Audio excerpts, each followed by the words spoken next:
ये पड़ोस के बच्चे घर में कैसे आ गए? नहीं नहीं साहब, ये पड़ोस के बच्चे नहीं है, ये दरअसल मेरे बच्चे हैं। ये तीनों तुम्हारे बच्चे हैं? जी मेरे बच्चे हैं। चॉकलेट पसंद है आप लोगों को? मुझको। ठीक है, अभी आपको चॉकलेट मिलेगी। पहले मैं आपकी मम्मी से बात कर लूं। तो आप सारे सोफे पे बैठ जाओ। जाओ। ठीक है। साहब मुझे नहीं पता था आप आज इतनी जल्दी आ जाओगे। वो दरअसल बच्चे खेल के चले जाते हैं। मुझे एक बात समझ में नहीं आई, तुम बोल रही हो तुम्हारे बच्चे हैं, पर तुम तो शादीशुदा नहीं हो।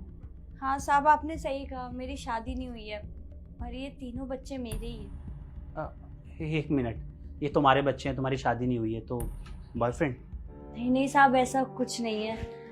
दरअसल साहब ये बच्चे भी मेरी तरह अनाथ ही है, इनका भी मेरी तरह कोई नहीं है इस दुनिया में, और मेरा भी नहीं, तो बस इसीलिए मैंने इनको अपना लिया। ये मुझे अपनी माँ बोलते हैं, मैं भी इनको मना नहीं करती, मैं इनको अपने बच्चों की तरह मानती हूँ। सच में यार, तुमने तो कमाल ही कर दिया। यहाँ कोई किसी को एक रोटी खिलाता है ना तो सोशल मीडिया पे पहले डाल देता है, और एक तुम हो, इन तीन नन्ही सी जान को पाल रही हो, पोस रही हो, और कभी किसी को पता ही नहीं लगने दिया। मेरे यहाँ कितने सालों से काम कर रही हो, मुझे ही नहीं पता चला आज तक, सच में। पर इनकी स्कूलिंग वगैरह, पढ़ाई?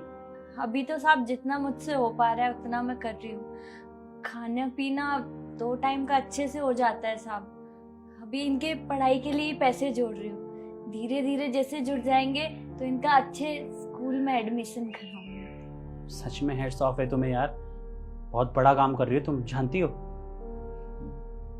1 मिनट रुकना। जी सर।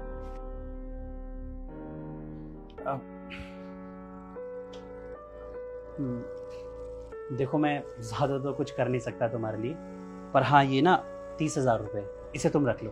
अरे नहीं नहीं साहब, हम ठीक है, हमें जरूरत नहीं है। हम चाहते हैं इन बच्चों के लिए जो भी करे अपनी मेहनत से करे साहब। मैं जानता हूँ तुम बहुत मेहनती हो, और मैं तुम्हें ये ऐसे ही नहीं दे रहा हूँ। दरअसल हमारे कॉर्पोरेट में ना CSR करके रिस्पॉन्सिबिलिटी होती है, मतलब हमको डोनेशन देना होता है, चंदा। तो ये मेरा चंदा है, और इसको देने का हमें फ़ायदा मिलता है टैक्स में। तो ये मैं तुम्हारे लिए नहीं, अपने लिए भी कर रहा हूँ। तो ये पैसे तुम रख लो, मुझे अच्छा लगेगा। साहब लेकिन रख लो, इनके एडमिशन में काम आएंगे, और तुम्हारी टेंशन भी दूर हो जाएगी। लो। आपका बहुत बहुत शुक्रिया। मैंने सोचा नहीं था कभी, मतलब मेरा नहीं, शुक्रिया तुम्हारा कि तुमने इन तीनों बच्चों को जीवन दान दिया, इनको अपनाया, और आइंदा किसी भी चीज़ की ज़रूरत पड़े बता देना। तो इस घर को अपना ही समझो, ये जब मर्जी चाहे यहाँ पे आ सकते हैं। और हाँ एक और बात, आज खाना सिर्फ मेरे लिए नहीं, इन सबके लिए बनेगा, और तुम्हारे लिए भी। धन्यवाद साहब, मैं अभी कुछ अच्छा सा बनाती हूँ। तो किस किस को चॉकलेट चाहिए?